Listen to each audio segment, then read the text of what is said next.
కర్నూలు జిల్లాలో రాజకీయాలు వేడెక్కాయి. ఆలూరు నియోజకవర్గంలో ఎమ్మెల్యే విరూపాక్షికి market yard chairman Billekallu Venkatesh సవాల్ విసిరారు. తన ఫ్లాట్ విషయంలో ఎమ్మెల్యే విరూపాక్షికి నిజం నిరూపించాలన్నారు.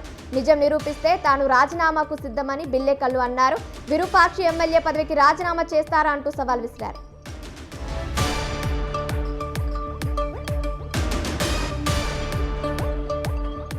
ఏపీ కాంగ్రెస్ పార్టీ అధ్యక్షురాలు వైఎస్ షర్మిల త్వరగా కోలుకోవాలని ఆ పార్టీ శ్రేణులు ప్రత్యేక పూజలు నిర్వహించారు. తిరుపతి జిల్లా డీసీసీ ప్రధాన కార్యదర్శి గండవరం రమేష్ రెడ్డి ఆధ్వర్యంలో శ్రీ చెంగాలమ్మ పరమేశ్వరి దర్శించి ప్రత్యేక పూజలు చేశారు. షర్మిల ఆరోగ్యంగా ఉండాలని 108 టెంకాయలు కొట్టి కాంగ్రెస్ నేతలు మొక్కులు తీర్చుకున్నారు.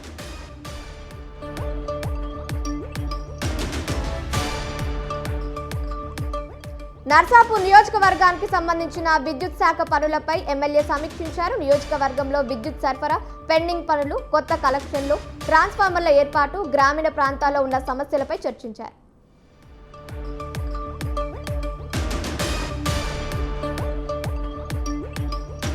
తిరుపతి జిల్లా పెనగలూరు మండలంలో పోలీసులు 5.5 కిలోల గంజాయిని స్వాధీనం చేసుకున్నారు. జిల్లా ఎస్పీ ఎల్ సుబ్బారాయుడు ఆదేశాలతో రేణిగుంట డీఎస్పీ పర్యవేక్షణలో బెస్తపల్లి సమీపంలో నిర్వహించిన తనిఖీల్లో ముగ్గురిని అరెస్టు చేశారు.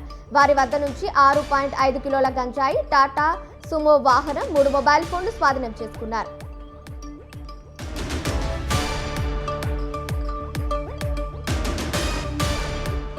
జర్నలిస్టుల అంతర్రాష్ట్ర క్రికెట్ టోర్నీలో విజేతగా తెలంగాణ జట్టు నిలిచింది. ఆంధ్రప్రదేశ్ స్పోర్ట్స్ జర్నలిస్ట్ అసోసియేషన్ రాష్ట్ర స్థాయి టోర్నమెంట్లో తెలంగాణ జట్టు విక్టరీ నమోదు చేసింది. జర్నలిస్టుల అంతర్రాష్ట్ర క్రికెట్ టోర్నమెంట్లో ఆంధ్రప్రదేశ్ నుంచి 13 జిల్లాల టీంలు, తెలంగాణ నుంచి ఒక జట్టు పాల్గొన్నది. క్వార్టర్ ఫైనల్లో ఎన్టీఆర్ జిల్లా టీంని, సెమీఫైనల్లో చిత్తూరు జిల్లా టీంని, ఫైనల్లో కడప టీంని ఓడించి తెలంగాణ జట్టు టోర్నీ విజేతగా నిలిచింది.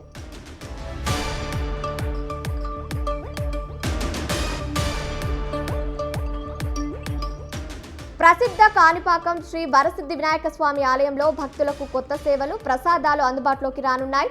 ఆలయ పాలక మండలి కీలక నిర్ణయం తీసుకుంది. ఇకపై ప్రతి నెల సంకటహార చతుర్థి సందర్భంగా స్వర్ణ రథోత్సవ సేవ నిర్వహించనున్నారు. ఈ సేవకు భక్తులు 5,000 రూపాయలు చెల్లించాల్సి ఉంటుంది.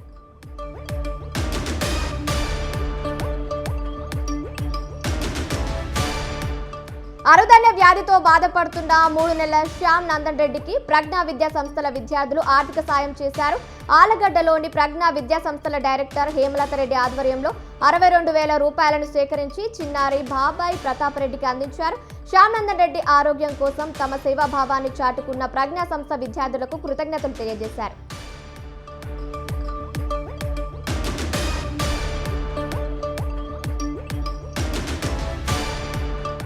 నంద్యాల జిల్లాలో ఎల్నినో ప్రభావంతో కరువు కోరలు చాస్తోంది. వర్షాలు పడకపోవడంతో వేసిన పంటలను ట్రాక్టర్లతో దున్నిస్తున్నారు. నందికొట్టూరు మండలంలో కొనిదల గ్రామంలో 8 ఎకరాల మొక్కజొన్న పంటను రైతులు బోయ నర్సింహులు ట్రాక్టర్తో దున్నించారు. వర్షం లేకపోవడంతో నష్టపోతున్న రైతులను ప్రభుత్వం పంట నష్టపరిహారం చెల్లించాలని సిపిఎం జిల్లా పార్టీ కార్యదర్శి వర్గ సభ్యులు ఎం నాగేశ్వరరావు డిమాండ్ చేశారు.